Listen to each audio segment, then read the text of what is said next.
Okay, it's Friday. It's the weekend. Let's talk about lipstick. First thing, Bobbi loves for women to find their perfect nude. And it's a go-to. It's something that you don't even need a mirror to put on because it's going to be in the realm of your natural lip. So people will say, well, what is a nude? Or what's the difference between a nude lip and a pale lip? So a pale lip is going to be your natural lip shade, but lighter. And a nude lip is going to be your natural lip shade, just a little bit deeper. So everybody's lip colors are a little bit different.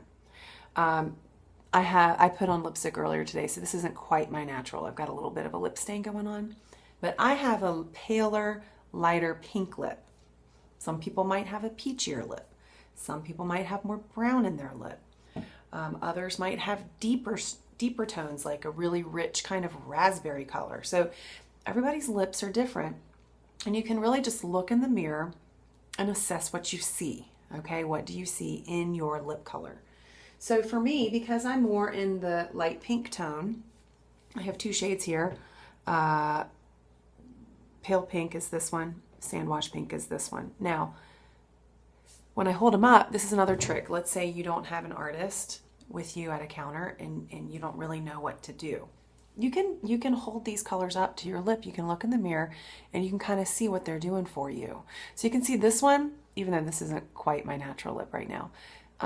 Pale pink tends to be really tone on tone for me with my natural shade. Sandwash pink tends to be a little bit deeper. So ideally, sandwash pink might be a little bit better for me for giving me slightly more definition to my lip. Now, the point of my video today is not to talk about nude lips, although that's a great lesson. What I want to talk about is sometimes you might not have exactly the shade that you need in your drawer or in your purse, but a lot of times you can make it. You can mix it to make the perfect shade. And some people might say, well, that's kind of annoying or that takes too much time. It really doesn't, okay? If you've got the right thing, you can make the perfect shade. You put gloss on top of something, what's the difference with putting a second shade of lipstick? So this video was inspired because earlier today I had on a deep color called Party Rose, just sort of a deep, pretty maroon tone, but it was too dark for my mood and it's raining. I didn't want to go that dark. So I put on pale pink, and pale pink's a little light for me. It's a pretty color though, but you can see this is pale pink, okay? And then this is magenta. Magenta's a little deep for what I want to wear today too. So what I did, I layered these two up and it made actually one of my favorite shades to wear, which is, oh, it's actually the color of this lilac behind me. It's sort of that really pretty lilac tone, but a little bit deeper. So I'm going to put this on. I think it's funny how everybody puts lipstick on differently. A lot of us learned from watching our mothers when we were little girls. My mom always went straight up from the top. So her lipstick tube, I take after her. You can see it gets flat on the top. And that's just because it was a habit I learned just by watching my mom. But let's put this on. I always like to press the lip and then you just kind of line the top apart.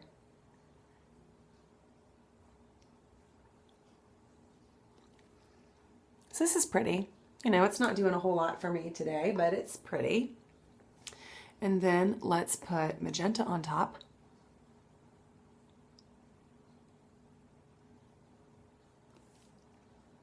And sometimes just that little bit of a press is all you need. Magenta is a sheer. And what I love about sheers is that they mix really well with another shade because they're not so opaque. If I was putting a matte on top of that pale pink, it would look crusty.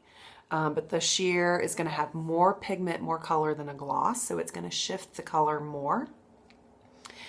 Sheers will also stain your lips. So let's say I go out and have lunch, my lipstick comes off, I'm still going to have some pink left over because these sheers really will stain your lip. So you can see what that did. It didn't go, it didn't go as dark as this, and it didn't go as light as that. It's kind of right in between, which is quite honestly a shade that I love on myself.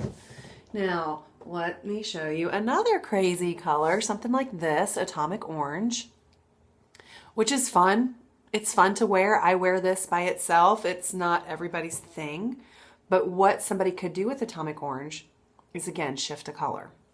So last week, or no, earlier this week, I went out, I put Brownie on.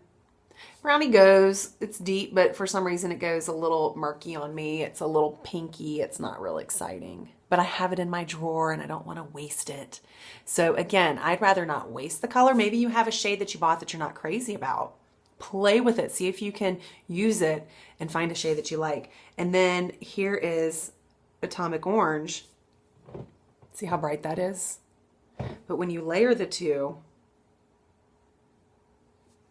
see, it makes this pretty kind of orange brick tone. So that's a tip for everybody. You know, maybe you're just a one lipstick girl and that's all you have in your drawer.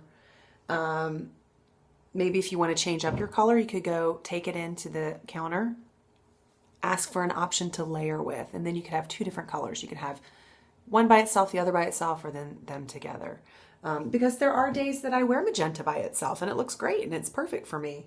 And some days pale pink's perfect for me. But again, I'm sort of the weirdo. It's based on the day. It's based on my outfit. It's based on my mood. What am I feeling today? Some days I just want chapstick. But that's a way to kind of utilize and play and get more variety out of your lipsticks than just the 3 or 4 colors that you might have. Okay? All right. Hope that's helpful. Everybody have a wonderful, wonderful weekend.